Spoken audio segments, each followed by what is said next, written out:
Hello there. This is Jay Frost, and I want to welcome you to another edition of Frontlines of Social Good, the weekly news and views program from the Philanthropy Mastermind series. It's really good to have you here. Now, we begin, as always, with the top 5 gifts of the week, a roundup of the largest and arguably the most consequential philanthropic commitments making headlines. Then, in general news headlines, mounting political pressure on nonprofit institutions, new threats to tax-exempt status, and federal proposals that could dramatically reshape how charitable dollars flow through the economy. Later in the program, we're joined by Shannon McCracken, President and CEO of the Nonprofit Alliance, to talk about what advocates are calling the One Big Beautiful Bill and why a coalition of more than 1,000 organizations is now pushing back. We will dig into that, what's in the legislation, what it could mean for your nonprofit, and how the sector is mobilizing in response. In the second half of the show, we'll hear from Tim Sarantonio, chair of the Fundraising Effectiveness Project, who will walk us through new data showing that while overall giving appears stable, the donor base is shrinking, and a widening gap between everyday donors and major givers may signal deeper challenges ahead. He'll give us advice on what to do. So let's get started. First of all, the top 5 gifts of the week in reverse order, as always. Number 5. Stan and Jody Ross have committed $10 million to support the new Ohio State University Wexner Medical Center Hospital, marking their second major gift of that amount to the institution. Their latest donation will fund the neurology program's 14th floor in the new 26-story, 820-room hospital set to open in 2026, which will integrate patient care, research, and education. Longtime supporters of brain health initiatives at Ohio State, the Rosses were first inspired to give after their son's recovery from a spinal injury at the university's rehab hospital. Number 4, Alfred E. Mann Charities has donated $12 million to Children's Hospital Los Angeles to establish the Alfred E. Mann Cell and Gene Therapy Research Endowment and Research Fund. The gift will enhance CHLA's leadership in pediatric cell and gene therapy by supporting innovative research and expanding access to cutting-edge treatments for conditions such as cancer, sickle cell, congenital blindness, and Duchenne muscular dystrophy. Number 3, actually a tie this week. First of all, Kansas City University has received more than $20 million from the estate of Dr. Paul W. Dyball and Mary Louise Dyball, the largest individual gift in the university's history. The donation will fund the expansion of the center in their name on the Kansas City campus and the creation of new lab facilities in Joplin, establish an endowed chair in psychiatry to advance behavioral health, education, and research, and increase scholarship support for future osteopathic medical students.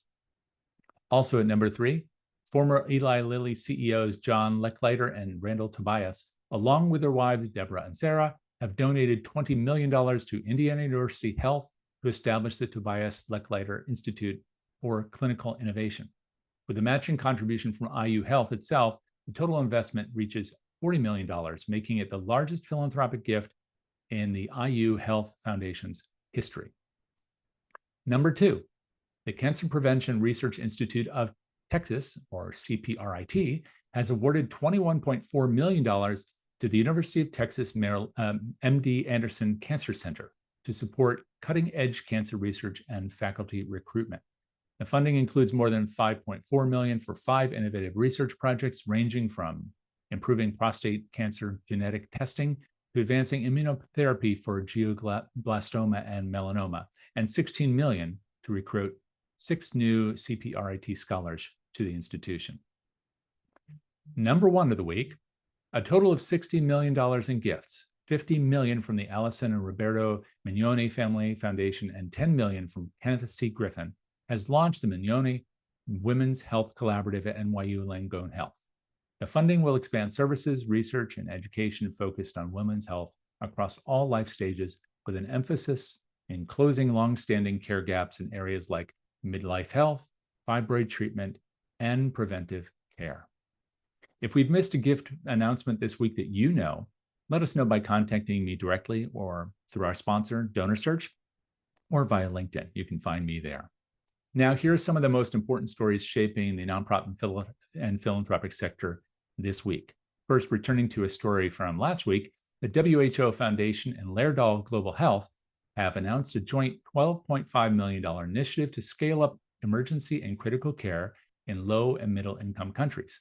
The effort aims to save more than 50,000 lives each year by improving access to acute care in underserved areas.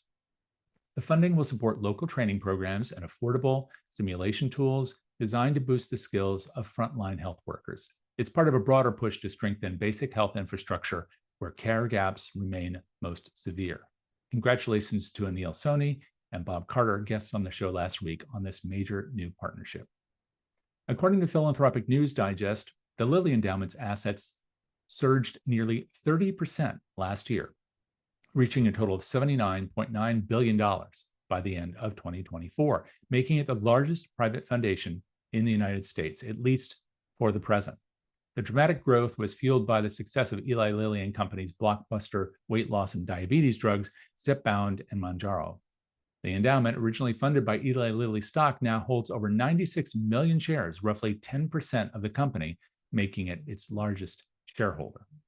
As a result of the asset growth, the endowment is expected to distribute nearly $3.6 billion in charitable grants in 2025, up from $2.3 billion last year. In another major expansion, Google co-founder Sergey Brin has donated nearly $700 million worth of Alphabet stock to charity, according to a report from News 18. The bulk of the gift, about 3.2 million shares, went to Catalyst 4, a nonprofit Brin founded in 2021 that focuses on neurological research and climate change solutions. He also directed over 580,000 shares to his family foundation and about 282,000 shares to the Michael J. Fox Foundation, which supports Parkinson's research.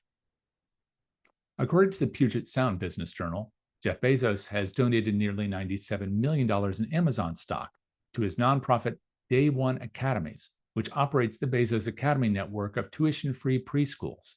The academies, offering Montessori-inspired education to children from low to moderate income families, have expanded to 41 locations across 6 states, including 11 in Washington. In a significant escalation of tensions between the Trump administration and Harvard University, still playing out even this weekend and perhaps today, President Trump has proposed reallocating $3 billion in federal grants from Harvard to trade schools. The proposal follows the administration's attempt to revoke Harvard's ability to enroll international students, a move that was temporarily blocked by a federal judge. Trump has criticized Harvard for allegedly fostering anti-Semitism and for not complying with requests for information on international students, whom he described as potential security threats. Harvard has filed lawsuits challenging the administration's actions, arguing they violate constitutional rights and threaten the university's mission. The situation has created uncertainty for the approximately 6,800 international students at Harvard, making up about 27% of the student body. And in our top story this week, the nonprofit world's reaction to federal budget proposals from the White House. Passed by a narrow margin in the House just last week, what has been described by its supporters as the big, beautiful bill is now going before the Senate. A coalition of over 1,000 nonprofits is pushing back against the bill, noting that it could add nearly $50 billion in new taxes on the sector over the next decade. Spearheaded by the Nonprofit Alliance and its CEO, Shannon McCracken, and her peer CEOs at the Association of Fundraising Executives, United Philanthropy Forum, and Charity Navigator, the coalition has written to congressional leaders warning the legislation could slash grant making, discourage corporate giving, and put major gifts at risk. Key concerns include a tiered excise tax on private foundations, a 1% minimum for corporate charitable deductions, and the expiration of higher cash donation limits. Here to break down what this means for the sector is Shannon McCracken, President and CEO of the Nonprofit Alliance. Shannon, thank you so much for taking time to talk with us and help us to understand this a bit better. Jay, thank you for having me. I know I just gave away some of what you had in the letter, but it's far more substantial than that little thumbnail sketch. Can you briefly explain, maybe to get us started, what prompted the letter and why you felt it was important to speak out now?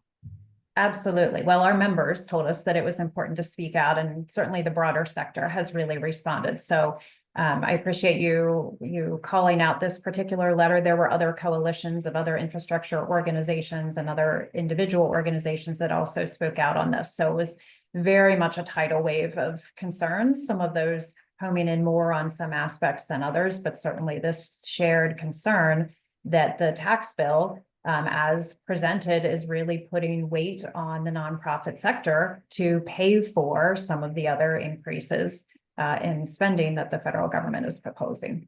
And this is not the time to put more on the backs of nonprofits. Right. Now, this letter was supported by over 1,000 organizations. That's a lot. You mentioned other coalitions, but this is really very, very significant. How did that come together, and what does it say about the level of concern across the sector? Sure. Well, level of concern very high. The 4 organizations that came together on this, I really appreciate, because collectively we represent such a broad swath of philanthropy and of charitable giving, including the donors themselves. So, as you mentioned, our partners in this, Association for Fundraising Professionals, represents fundraisers across many organizations, many types of organizations, small and large, across the country and globally, and with particular expertise and in building relationships with major donors, and including some of the ilk that you named early on in the program, and also those mid-level donors and those who become planned giving donors. So really understanding that lifelong commitment to giving. United Philanthropy Forum is a powerful and incredible network of philanthropy supporting organizations, really working with grant makers and grantees and helping to connect those relationships. And so being able to look at, for example, that excise tax on foundations and truly understanding the impact of that, not only on the foundations themselves, but ultimately on the grantees, on the nonprofits, and then the populations and communities that they serve. And then Charity Navigator as the largest charity evaluator in the country, and with very high public trust. And also, so they themselves have public trust, and they drive public trust in connecting donors with the causes and the organizations that they care about, and helping to build that whole ecosystem, that powerful ecosystem of charity and philanthropy in the country. And then the Nonprofit Alliance is an association and an infrastructure organization. Our members are both nonprofits and companies that work alongside nonprofits and extensions of their teams and fundraising and marketing and finance and HR and compliance, all those critical pieces. And so being able to bring that representative voice and really be some of the organization and the glue that brought this effort together, but also that broader representation of the nonprofit sector writ large. How new is it to find these coalitions building to address something together? When we were just chatting briefly before we began today, we talked about how, in hindsight, I suppose any of us could say, what could we have done differently to get, to a place where we would be more successful in advocating for our sector or our organizations today. But there's a mutual defense pact, I know, that's been formed among some universities. There's this coalition that you've built. What do you think that's causing people not just to speak up, but to do so together? Well, I think, right in this moment, and this will take us back to January, February, so early times of 2025, there were, by many individual organizations, there were many sentiments of being afraid to speak out, being afraid of putting a target on one's back, trying to, in that moment, recoup or regain cut federal funding, and so not wanting to kind of rock the boat at all. And so it really elevated the importance of the work that infrastructure organizations like the Nonprofit Alliance and others do to be that voice, that collective voice, so that no one organization is necessarily putting themselves on the line, but that truly we can speak with this larger voice. And I think different collections or different coalitions of organizations may be more directly affected, or more the experts or choose to lean in on some portions of the broad spectrum of current issues we have. Some may lean into some of those more than others, but there are many that we can collectively agree on. And that's where we saw some of this effort with the House bill. There were some organizations and some coalitions, for example, that really focused on the foundation tax, and some that really focused on other aspects of this, the corporate piece, or the letter that we did called out a few of those. This is also a good time, Jay, to mention the one piece that everybody across the sector agreed on, which ultimately fell out of the House bill, but it was that language that many referred to as HR 9495, which was the bill that was introduced last year, and that language was reinserted into this budget reconciliation bill. This is the language that would have given the executive branch excessive overreach power to revoke tax exempt status on individual nonprofit organizations. And there was quite a collective wave of response to that across the sector. And I know we'll probably get into this as we continue the discussion, but that was stripped from the House. But now that it's going to the Senate, is there a possibility that some of the language we'll be discussing right now could be withdrawn, but also could be inserted, just like the language from 94, 95? Sure. The overall bill can and will change in the Senate. So exactly the exact language and all the provisions that the House put out is not what the final will look like. The Senate will have their own changes, and some of those senators are already speaking out on what their wish lists are and where their boundaries or their upper limits are on certain things, both funding and cuts. So we know that this will be a long, hard slog through the Senate as well. They want to do this in about a month, and that's a pretty fast timeline when we think about everything that has to get done. So yes, there will definitely be changes, and that's why our work isn't finished. I wouldn't predict, and I hope I'm not wrong on this, that 94, 95 language will come back in the Senate version. That's not where we expect to see it again. It is very possible, very likely even, that we will see it come up as a standalone bill or a part of another bill from the House again this year. Now, it'll be a little bit harder for them to pass it because it will require 60 votes in the Senate when it's not part of this budget reconciliation bill. That's a pretty high stretch to reach, but we cannot let our guard down on this particular issue, or shades of it, versions of it, right? It could come up in other ways because the White House, through multiple statements, has alluded to it being something that they would appreciate and support. Yeah. Thank you. And thank you for, again, reminding us that the reconciliation process is different, and it requires fewer votes to get this passage done, even if it does take a month from now to get it done. Although that's fast for the Senate. But maybe we can take out a couple of the things that we know that were at least in the House side and are likely to be in the Senate, at least the discussion. And the first was this tiered excise tax. Could you talk about that and why that raises a red flag? Sure. So it's this tiered excise tax on private foundations. Smaller organizations would pay a lower percentage. Large organizations would pay the max, which is 10% in the bill. And the concern here is that let's start with our baseline. Federal funding has been drastically cut for the nonprofit sector. So we're already starting, in that place, and where nonprofits are being advised and knowing themselves that they need to diversify and find funding from other sources. So when we then see that this legislation is proposing putting more costs on the back of private foundations, who themselves have been asked by the sector to step up and help increase funding to offset the losses in federal funding. This will do the opposite of that, right? It's going to suppress their ability to push out as many dollars to nonprofits, not only this year, but over the next decade. And so, and beyond. That's how math works. And so, we're taking away federal funding, and now we're injuring and reducing the amount of foundation funding that will be available to nonprofits. And again, important to remember that foundations they themselves are either nonpartisan or run the spectrum in terms of their partisan leanings. So it is funding to all cause areas. When this is, a blanket approach, it is not, thankfully, not targeted to certain types of organizations. Foundations help fund everything from very small, community-focused, kind of food and housing organizations to much bigger organizations working in very specialized areas across all causes. So we're really talking about chopping the legs off of kind of whatever your favorite cause is, whatever your favorite or area of most concern will be affected. And I guess we can understand at least the financial logic in some minds of doing something like that is to generate revenue. But what about something like the 1% minimum threshold for corporate charitable deductions? First of all, that does sound small, but why is it potentially harmful? And what would be even the motivation for something like that? Right. Well, they're looking for, the Congress is looking for ways to pay for areas that they want to increase spending in other places. And so while a 1% sounds small to us, it is one more place where they've done the math and they understand what they want, what the government won't be losing in terms of foregone tax revenue from, in this case, businesses.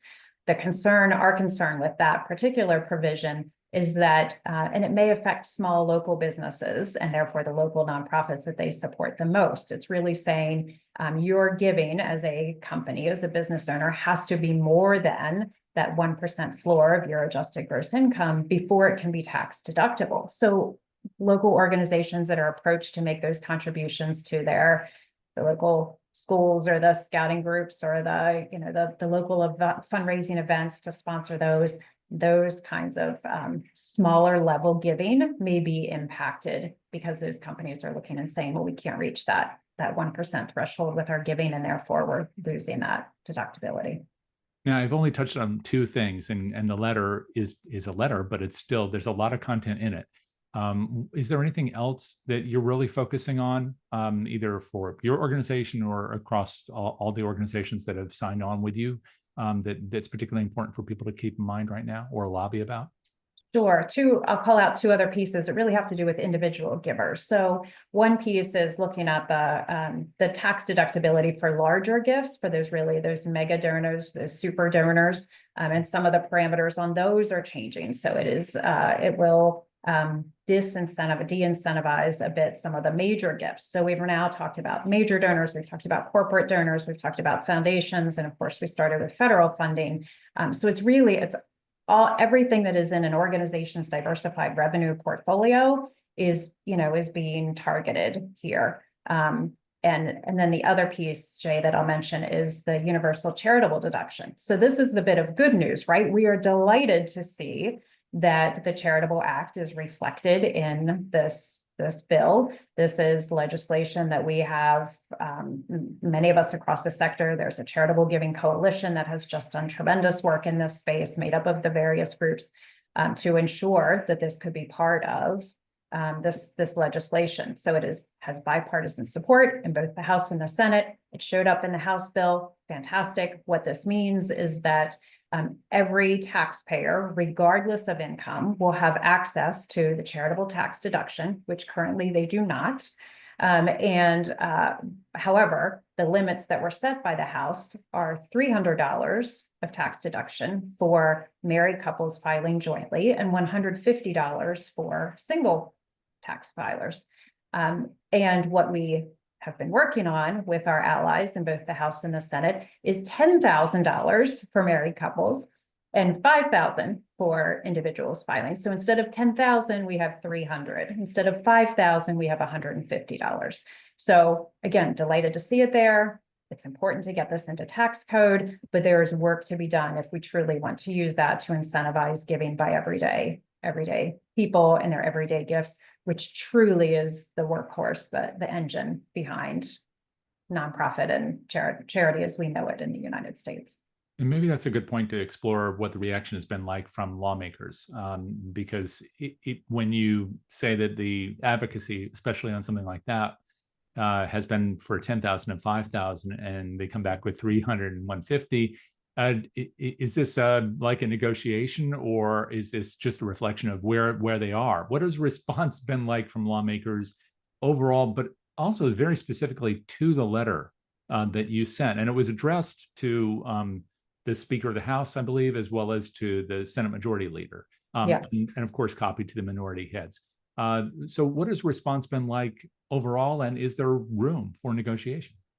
Yes, very much negotiation. And I should say we distributed the letter, yes, to those parties you named, and actually to the tax staff in all of the House and Senate offices. So everyone, all of the legislators were aware of these concerns and where we're asking for additional consideration and support. We have, specifically on the universal charitable deduction, we have wonderful support and I'll name in the Senate specifically. So Senator Lankford, a Republican, Senator Coons, a Democrat, have just been incredible allies on this for the past several years as we've moved this forward. And they are continuing to go to bat for us They are building, 22 senators have signed on to support this officially. And so there is strong belief in the power of charity and the importance of this in the tax bill. And so, yes, now it's going in and saying, okay, what needs to happen? Because again, it's a pay for issue. It's that Congress, in order to pass this, has to say this is money that the federal government will not receive from individual taxpayers because they're taking a deduction. They need to look at that cost and figure out what the trade-offs are and how to make all of that math balance. And so they are looking at these other provisions as well that we're asking for, and just asking us and others to help them figure out how to make the strongest case, know what is most important, understand the impact to nonprofits. We have some independent research that was done looking at the charitable deduction and the language at the 10,000, 5,000 level, and understanding what that will cost Congress, but also understanding what it will mean for nonprofits. And it's, we're looking at $40 billion that can be delivered to nonprofits, not by the government, not by government funding, but by individual givers. And so that's what we're really asking for the support to help drive.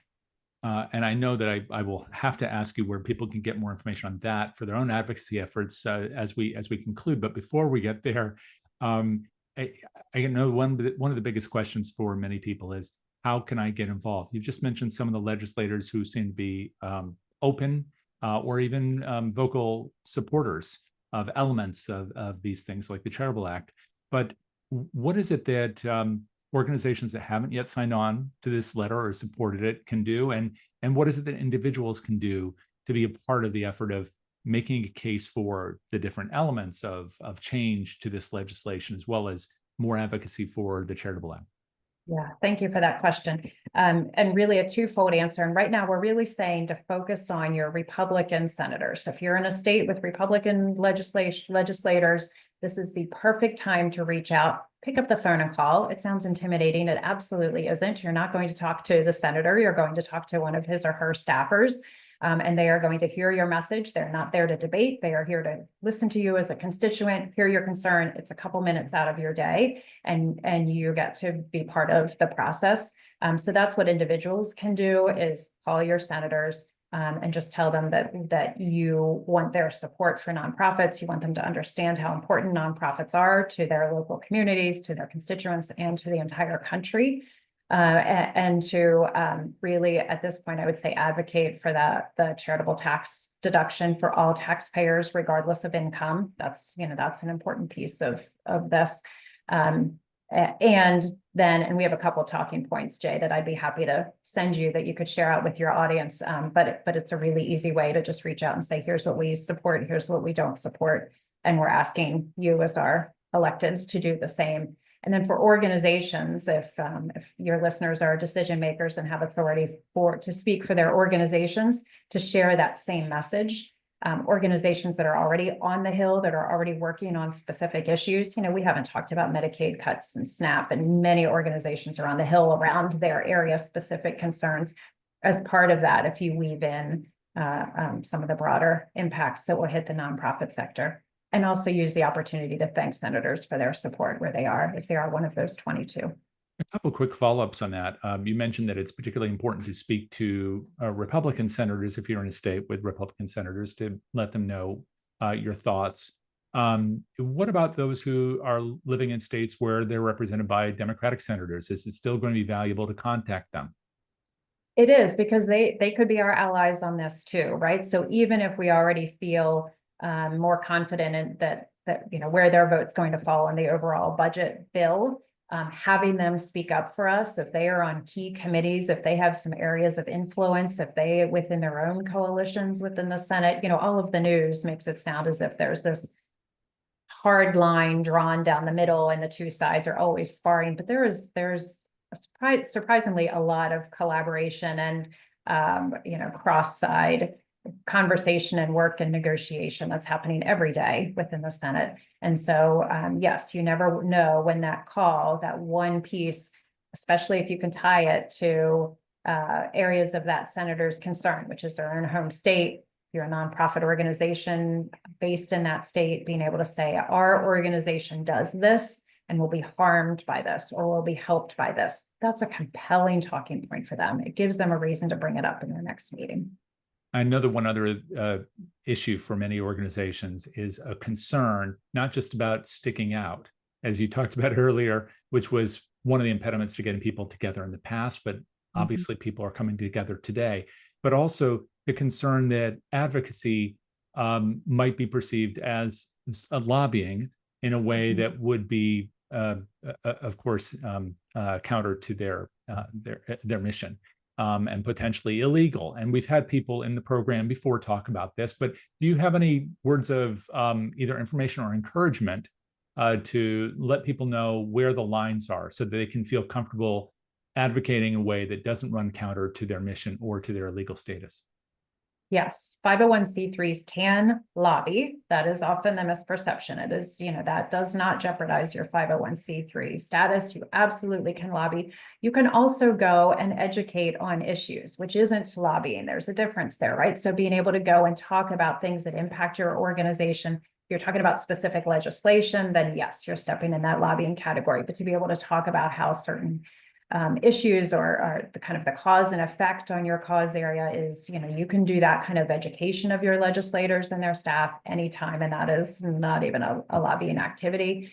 If you are an organization that has that concern and you haven't gone there at all, certainly there are limits to that for 501c3s, and that's important. But if you have not gone there at all, you are not going to hit your limit in the next couple of weeks, making those phone calls and doing that reach out. I would always add the caveat that if you do not have the authority to speak for your organization, then you shouldn't do so. This should go through the proper channels within your organization. You can always speak out as a citizen, as a person who works for the nonprofit sector, as a person who cares about the cause area that you're working in or that your clients or colleagues care about. So there's that is one of the privileges of living and working in this country. So use it. Thank you. Thank you for that. I know that'll give a lot of people comfort. We did have one question from the live audience that I wanted to make sure to honor.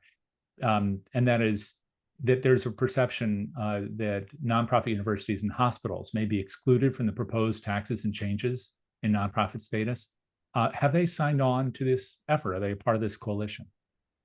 There are multiple coalitions. So, I'm here representing this one group of 4 of us who sent this letter. There were other letters that were sent that are very similar in nature and overlap. I don't want to pretend that I can speak for everybody. There have been separate provisions talked about that would affect higher education, that would affect hospitals. There are some differences. And for that reason, those groups have really stepped out to speak on their own to make sure that those areas are very clearly represented. What is reassuring and really, I think, healthy and helpful right now is that the sector at large is really sticking together. We're seeing very little of throw that group under the bus so that we can protect our domain. There really is in this moment, this realization that the nonprofit sector is being threatened, is at risk. And while some areas might affect your organization or organizations like yours more than others, this is not the time to sacrifice somebody else to protect your own home base. And so even though there are some issues that some groups may just not be touching, it's not because they don't support it. It's just because we all need to pick our areas of real expertise and focus. Sure. And maybe just as a final question, you've been going through a lot as you think about all this and think about all the people that you represent, you and your colleagues, your peer institutions. What's giving you hope as you look at this next month ahead? What is it that you imagine will happen, because no one can predict anything, but what keeps you energized and building this coalition larger to address these issues? What gives you hope? That's a great question. And I'm glad you asked it, because I think all of us have had feelings of hope disappearing or dissolving in front of our eyes at different stages in the last few months. I see real hope again in this ability of organizations to come together, even organizations that sometimes view each other as competitors or kind of working on even the other side of the aisle on certain things. We're seeing those conversations happening more, really kind of cross-checking with each other and comparing notes more as efforts are happening. And I think while we talked about early on organizations being afraid to kind of stick their head up in those early few weeks of the new administration, we're seeing now more and more individual organizations being willing to put their names on letters, being willing to come out with those statements, to talk more on social media about the real effects they're feeling. That still takes some courage, and the nonprofit sector has always been known for its courage and for doing hard things. So it's that strength is still very much here. Thank you for all of this, Shannon. Really do appreciate it. And for people who want to learn more about not just this letter, but about your work, where's the best place to turn? Come to our website, tnpa.org. And in fact, at the top of that is the call to action with those 4 talking points when you contact your legislators. And then immediately below that are some resources, including some research that we've done and a public service announcement that's running right now on the value of nonprofits. So come check it out. Great. And we put that in the chat. We'll make sure it's in the show notes. Thank you very much, Shannon McCracken. I really appreciate having you here. Thanks so much. Thank you, Jay. And so, again, really appreciate the opportunity to discuss something that's right in front of us in the news. It's not something we often do in our sector. Let's do more of that. And we're going to be doing more of that, in fact, right now, as we shift from policy to performance. The latest numbers from the Fundraising Effectiveness Project are revealing where giving is headed and who's keeping it afloat. And in fact, according to FEP's Q4 2024 report, total charitable dollars were nearly flat year over year. But that stability masks some very important shifts. Giving from donors who contributed between $5,000 and $50,000 rose by nearly 9% in the last cycle that was studied by FEP, highlighting the growing importance of high-dollar donors. But meanwhile, the total number of donors continues to shrink, with overall donor participation down by more than 4% and new donor acquisition down by over 8%. Perhaps most concerning, donor retention, especially among first-time donors, remains stubbornly low. Only 43.6% of donors gave again in 2024, and first-time donor retention is now hovering below 20%. To help us make sense of what these numbers mean for fundraisers on the ground, we turn now to an interview that I recorded just this last week with Tim Sarantonio, chair of the Fundraising Effectiveness Project and director of corporate brand at Neon One. Tim has also been a guest in previous episodes. We appreciate him making information available on the latest study. So we're going to turn now to that interview. Here's the conversation. Jack? Tim, thank you very much for being here to talk about the new report. I know it came out in April, but it's still new to many people. But we should probably start a little bit further back. For those who aren't aware of the Fundraising Effectiveness Project, as hard as that may be to believe, what is it, and maybe how is it different today? How are you tackling issues today? Yeah, that's a great question, Jay, and thanks for having me on, and really excited about today's holistic episode because we get to hear also from Shannon McCracken, because FEP 2.0, I guess I'll say, is different. If you don't know, if you're listening, what the Fundraising Effectiveness Project is, you just need to go to fepreports.org. It's on my hat here. I wear multiple hats, Jay, but the fepreports.org website represents how we're approaching things because it's an initiative of national benchmarking, and it's overseen by the AFP Foundation as well as Giving Tuesday, specifically the Data Commons. So its role is to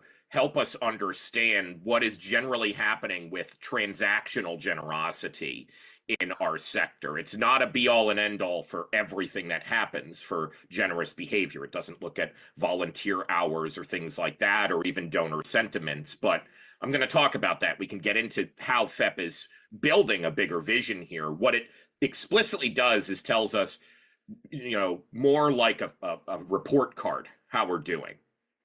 And on a baseline level, in many ways, what the data is going to tell us is that we have some room for improvement, but it's made up of data providers like Neon One, Bloomerang, and Donor Perfect, for instance. And it has a total of 12 and growing. So we continue to add to that. And every time we add somebody, the data gets stronger and the data gets more representative of the reality. But it also has people like Shannon McCracken, who's overseeing a government relations subcommittee. We have a research, education and research subcommittee, and also marketing to help get the word out. So that's mine, our data providers, researchers, all these different folks coming together to kind of just say, what can we do to be more effective? And also to learn even what is a fundraiser, Jay, right? Like, I think a lot of times people say, well, okay, like, who are we talking about? And so it's funny. I think if people don't know what the Fundraising Effectiveness Project is, that's probably a good thing in many ways, because we want to re-educate them. What is the point of all of this? And at the end of the day, it's not about looking at a headline that says, dollars up, donors down. What I said at AFP Icon about the report that we'll talk about is we have to change the soundtrack. I don't like that soundtrack anymore, Jay. Well, but that soundtrack is the one that people are probably most familiar with, even if they Absolutely. don't know FEP by name or its provenance or where it's going. So let's start there, because the newest report does make it look like there's a widening of the giving gap. What is that all about? I think it's an underlying issue with trust. I had the pleasure of attending and representing the Fundraising Effectiveness Project as well as Neon One at the Aspen Institute's Trust and Practice Summit in early May. And the Pew Research Foundation released some really exciting but sobering data about trust in America at large, not just in giving. And simple things like, when's the last time you brought a meal over to a neighbor or a friend, right? Like, these little connections, these little things. What I think we're doing is, and there's some rightful criticism where people say something like the Fundraising Effectiveness Project enshrines transactions because that's all it looks at. But I think there's a different way to look at that data. So when we look at the fact that 96.9% in the newest data of people give under $5,000, okay, so whenever we're in the news, Jay, I'll throw it a little bit back at you. What are the headlines recently about when we hear about philanthropy? What type of person is usually being talked about? Right, certainly. We're hearing about Bill Gates and the 20-year spend down, for example. So that's 3%. And if anything, if you look at the FEP data, it's even smaller than that in terms of the number of people. So if we look at the number of people in the United States, most of them just don't feel like they have a space at the table. They want to be able to sit down and they want to be able to drive things that they're passionate about. So FEP helps us see the bigger picture. But I also think it's important to kind of dive in and start to understand, as nonprofit professionals, what's going on inside the numbers. Well, and maybe we can start with the numbers themselves and then dive into them. Yeah. Can you give us a picture about what you see in the last quarterly report? So if you go to fepreports.org, we've made it easy where you don't have to download anything. You can just go to that. It'll send you to the publications page. So that's it. I'm going to cheat a little bit, Jay, for the viewers who have me on video. And I'm looking at it. Generally, yeah, we are seeing that the dollars went up overall about 3.5%. So we continue to see transactional volume be healthy.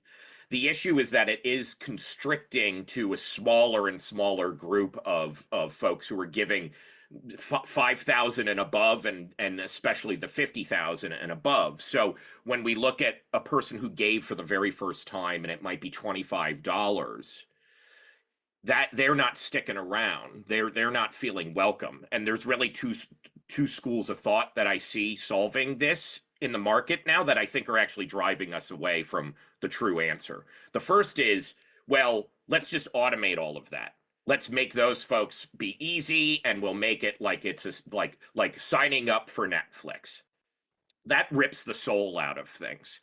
Then you have the opposite side, who I call they're paleo philanthropists, is the term that I'm thinking of. And these are folks who basically see innovation as destruction of the purity of the gift, right?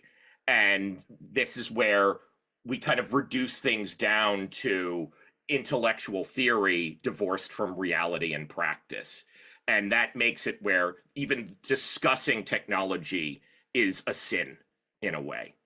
And I think that's not the right way to think about this, that we have to think about all of these things as one team. And you have your technology, and we know AI is trying to be part of the team. It's either going to be part of the team or it's going to take over when you have agent of AI, right? So with especially small nonprofits, because I always like to remind folks that 97, mirroring the donor side, is the fundraiser reality. 97% of nonprofits make under $5 million annually. So what we need to do is start to match those two groups up a lot more effectively. And that comes through the intimacy of connection. But people connect in a wide variety of ways. Younger donors might not feel comfortable going out and, being at a gala, right? And so you have to think about how to welcome people into your circle, into your generosity community, as I like to call it. And the numbers show that if we focus on folks who are just starting out, even the Neon One data validated this, that it doesn't matter where someone's first gift starts. They're almost generally the same for a 1-year donor or a 5-year donor. What I think we're going to see is that if you invest in that retention, as Ken Burnett said in a recent panel that we hosted under the Fundraising Effectiveness Project, retention is the new acquisition, Jay. So for that retention to work, of course, as you said, it has to be tailored to the needs and interests of the donors wherever they are. And there are lots of different donors, different ages, different locations, different abilities to give. There's an entire spectrum. I like to talk about the generosity spectrum. Yes. So as you're thinking about this, just first looking at it from where we are, you were talking a moment ago about that connection issue. And if we see that there is a decline in giving overall, and you didn't mention the percentage, I don't think there, but what is the percentage in the number of people or the percentage of people? A decline of 4.5% this year overall, and retention declined by another 2.6% overall. And so do we have, as a result of that, some number? I know that it's been bandied about for around 49.6%. It's 49's being very generous, if you will. So it's actually more toward the 40 side, not the 50 side, in terms of the specific number. And it also depends on the kind of transactional bucket that people fall in. But even the Neon One research that we found is longevity is influenced by the other activities that may not be anything related to money, such as volunteerism. And we're seeing some awesome research come out of places like the Do Good Institute that tie volunteerism and generosity. Pew found this too. So I actually outright asked them in the event, like, hi, I'm with FEP. We're seeing this. Have you found any connection between generosity behavior and trust?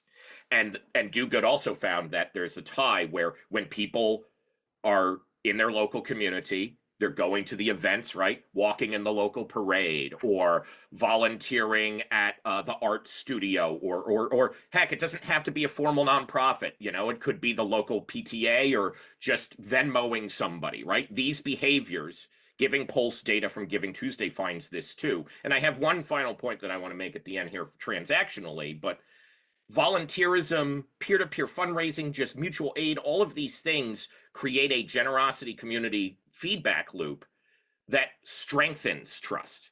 Trust cannot be surge, right? You cannot surge trust, but you can nurture it. And so if we reward in a way these behaviors, not in a manipulative way, but in a way that makes us feel happy, that makes us feel good. Inherently, we want to give. We are not mean or divisive people in our human DNA. At least that's how I view us. Tim, again, as we dive into this further, one question I have is about the data itself. So you mentioned 12 sources and growing. One of the questions that I know many people have had in the past about giving data is whether or not it incorporates a view into what's especially profoundly important for younger donors, and that is giving through mechanisms like GoFundMe. So is that kind of data also incorporated into the latest results? Well, there's always an evolving, especially as you add new data providers. Giving Tuesday publishes a pretty deep set of methodology. So I'll let the nerds handle that. Go to fepreports.org, right? For this is why we made the website. So I have one easy place to send people. But what's really exciting, Jay, to your question is GoFundMe Pro is part of the Fundraising Effectiveness Project. So that helps us on what used to be known as Classy. But we also have Fundraise Up that recently joined.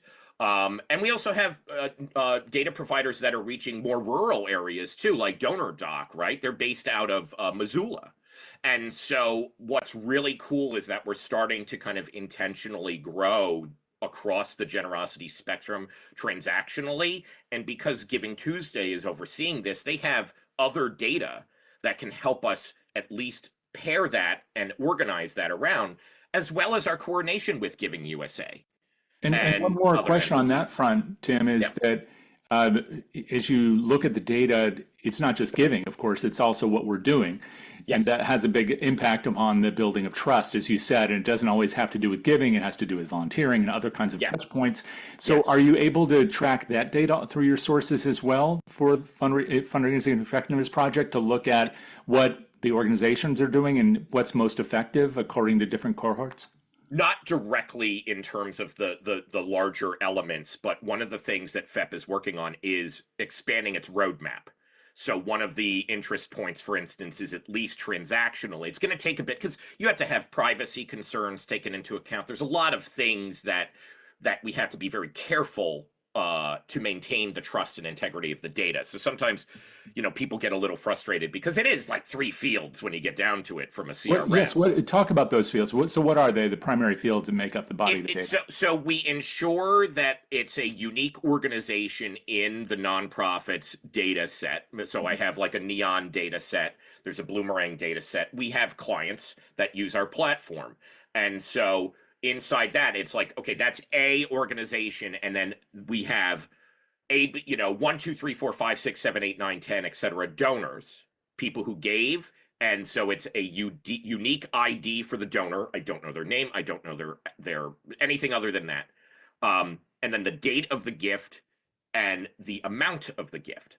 And so if somebody gave 12 times, you'd see, account ID, blah, blah, blah, 12 times in there, but they're separate gifts, separate And dates. you don't necessarily know what they're in response to, but you can deduce from the frequency that one is a monthly gift, for example. Exactly. And so that's actually where Giving Tuesday's opportunity in research is expanding. There's a big interest in recurring giving across the entire sector.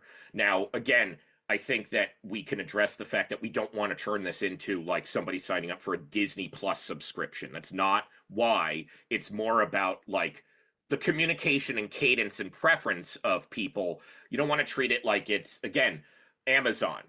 It's a gift, but people like my mother, folks who were like, I don't trust sending a check in the mail anymore because of identity fraud and things like that. We have partnerships with people like Visa that tell us behavior on FEPITS, but we want to add at least a flag for recurring giving, because Giving Tuesday found in some of their research that if we move the needle just from the 2%, because only 2% of people give recurring giving. This is the point that if we have 2% of people giving a recurring gift on a monthly basis, and Neon One research validated this, ours was pretty much universally, most people prefer if they're going to do a credit card or an ACH e-check transfer or a Google Pay, Apple Pay, it's going to be monthly, right?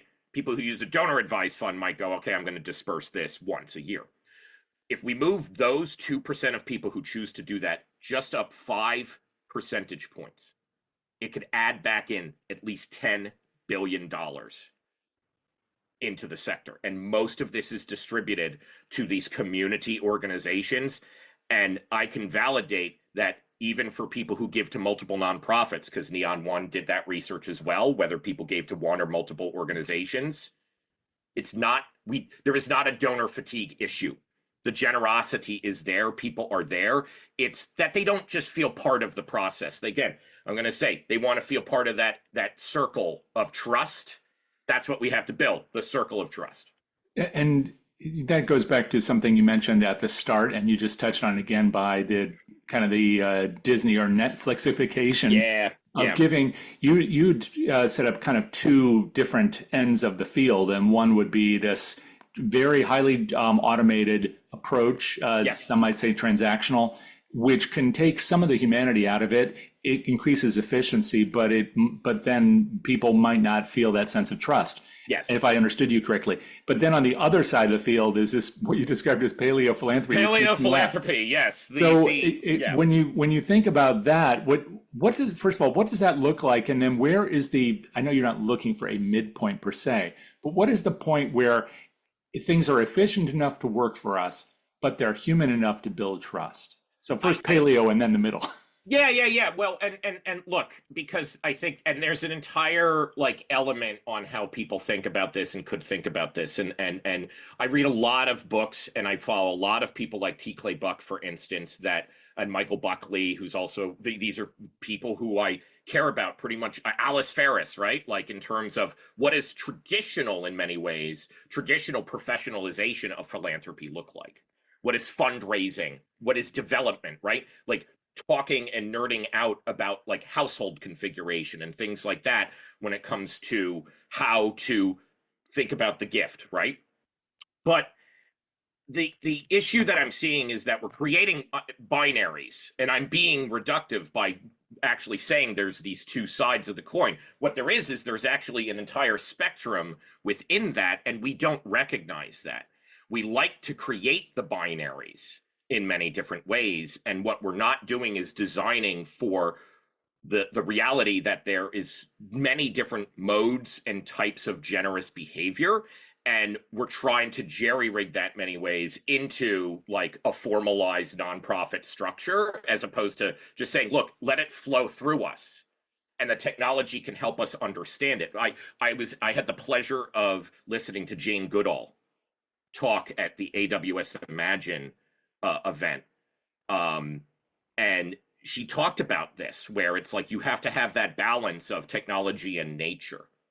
And I'm very influenced by even the idea of biomimicry, where what happens in nature, you can see this replicated in the ways that humans act. I've been talking this week on LinkedIn about fractals, right? The idea that you could see a fern and it grows and it's basically the same shape. That's generosity. That's what I see when I go to my local parade, when march with the local community foundation and see teachers that ended up teaching nonprofit executives that I met at the Aspen Institute. They're all connected. And sometimes it's very difficult for people to see because we have jobs and things to do. And I know I'm getting, a little woo-woo here too at the end, Jay, but at the end of the day, we have to think about the humanity here. And we sometimes rip that out in service of either technology or purity of what the profession means. And there has to be another way. Well, Tim, having all these data providers in there, these are people who aren't just shoveling, zeros and ones. These are people like yourself. They care. They care. So as you talk with them about these issues, they're encountering the same things. They're seeing that same winnowing of the donor field for the reasons you've described. They're seeing this preponderance of giving at the very top, although there are pressures there as well, especially now. So as you sit down and talk with your peers, what is it that everybody is saying about what they are going to do, if anything, to encourage greater trust through their software, through their services, and through their counsel, to enable nonprofits to have the kind of trust with their supporters that they won't walk away after the first gift? That's a great question. And it really kind of gets to the heart of why I think FEP is so special, is because it stands unique in that there are many people who would consider themselves competitors working together in one space. And the Giving Institute's similar, but this is different because it's not just the time. And there's treasure involved too, right? It costs money to travel to the meetings and have these types of things. We don't always just meet at AFP Icon. But it's also the actual talent. There is developer time that it takes to configure things to safely transfer this without messing anything up or doing it in a way where whenever there's a panel created, I cannot tell whatsoever whether it's Bloomerang data or Give Butter data or Keela data or Neon One. I don't know. And that's a good thing. because it means that we can't use it against each other. The purpose of the benchmark is to say, how are we doing? And that is also being amplified because, look, I'm not going to agree with everybody, but there's a lot of people that are doing amazing work when it comes to the Fundraising Effectiveness Project. That's why we've got all 50 of these experts as part of us, where we're going to lean on and say, what can we do better? And so the biggest thing that all of us need to start doing, that we're going to, I'm going to talk about this very soon with the Giving Tuesday and the AFP team, is over the summer, we need to start listening more. So we're going to launch a survey. It might even come out by the time this episode is out, Jay. So if it is, I'll make sure that you have that for the show notes. But what we want to do is listen to fundraisers over the course of the summer, actual fundraisers, people all over, CFRE to see you later. I don't want to work in corporate America anymore, so I'm going to go into nonprofits, right? And so if we start to step back and listen, then actually I think the data providers can really lean into what we should be doing. And that's what we're all agreeing on, is like, let's listen to this group on why is it so hard to use data. One final kind of behavioral example that even folks like Alice Ferris flagged is, look, you have people who are just beginning their career. You have people who have been there forever, and not everybody's going to be down with the innovation, right, of what these things mean. But you have that kind of middle group too, that's like, I think I know what I'm doing, but there's a lot of imposter syndrome that might be holding me back. That might make somebody stop sharing a benchmark report that they got out of the fundraising fitness test because the numbers don't look good. We have to create a space in our nonprofit leadership structure that allows experimentation and the ability to fail. So there's a lot of big questions here that I think FEP can help at least advise on. But part of it, Jay, to answer your question, is we have to listen more. So Tim, for those who are listening right now, but are line fundraisers, whether they're the CFREs or CLAs, whoever they are, especially those executive directors, presidents, board members, for whom fundraising is just a piece of the pie, but it's not their sole focus. They're just looking at the life and health of the organization. Is there a piece of advice that you can give them when they think about the latest FEP data that will guide what they do? So what's the one clear message from the current information that says, do more of this and less of that? I'm going to almost turn toward, I want to see if I can quickly get this, but one of the things that we've done is we've started leaning into the fundraisers to give that advice that you said. So one of the things here, let's even see if I can pull up one element so I can be fully, here it is. So I actually wrote about this for Candid. So I'm going to use this as a show note element because we worked with Alice Ferris and Marianne Turn, who is at Pacific Health. And so these are actual fundraisers to answer your question. So here are the few things that we can say, practical strategies that I can recommend is: one, rebuild the donor pipeline through intentional small donor acquisition. Okay, so that's number one. Number two is engage donors early to strengthen year-end campaigns. We don't wait until October to start talking to people, right? Start now. May is a great time. Research shows a lot of people like set up recurring gifts in May. In fact, recurring giving, according to Dave Raley's research on the topic, began in the United States in May. I think that tomorrow is like May 24th is recurring giving day or something like that. So those are two strategies. Read the blog for the other two. But I would say that those are good starts, is that don't ignore the folks who are just coming in, because you do not know where that generosity is going to come down the line. And Tim, to get more information about all this, once again, how do they read the latest from FEP? FEPreports.org. Thanks so much, Tim. Really appreciate it. Thank you, Jay. And my thanks again to both Tim Sanantonio, who we just saw there, and Shannon McCracken, who was in the program earlier today, for their insights on the show today. Coming up next in the Philanthropy Mastermind series on Wednesday, May 29th, that's Thursday, May 29th. I do know what day of the week it is.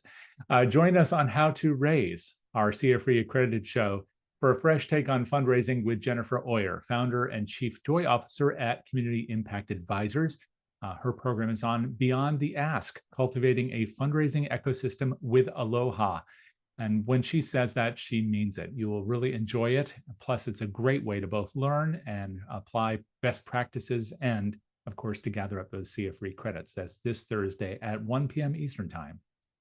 Then on May 30th, the PM podcast will welcome Martha Schumacher, celebrated coach, consultant, and past international chair of AFP, for a personal and powerful conversation about the moments that shaped her career. And then next Tuesday on this show, Frontlines of Social Good, we'll return with Jeff Rum, author of 6 Steps for Impact Report Success, who's going to share on how nonprofits can rethink storytelling, design, and data to create reports that truly engage donors and drive action. To register for these and all the other upcoming sessions in this series, just visit the website of our very generous sponsor, DonorSearch, the leader in responsible AI and donor research solutions for the nonprofit fundraising world. You can find out all about them and about the rest of the series at DonorSearch.net. You can also reach me there, jay@DonorSearch.net. And hopefully we'll see you in the next program. Thanks for spending time with us today. We'll see you soon. Take care.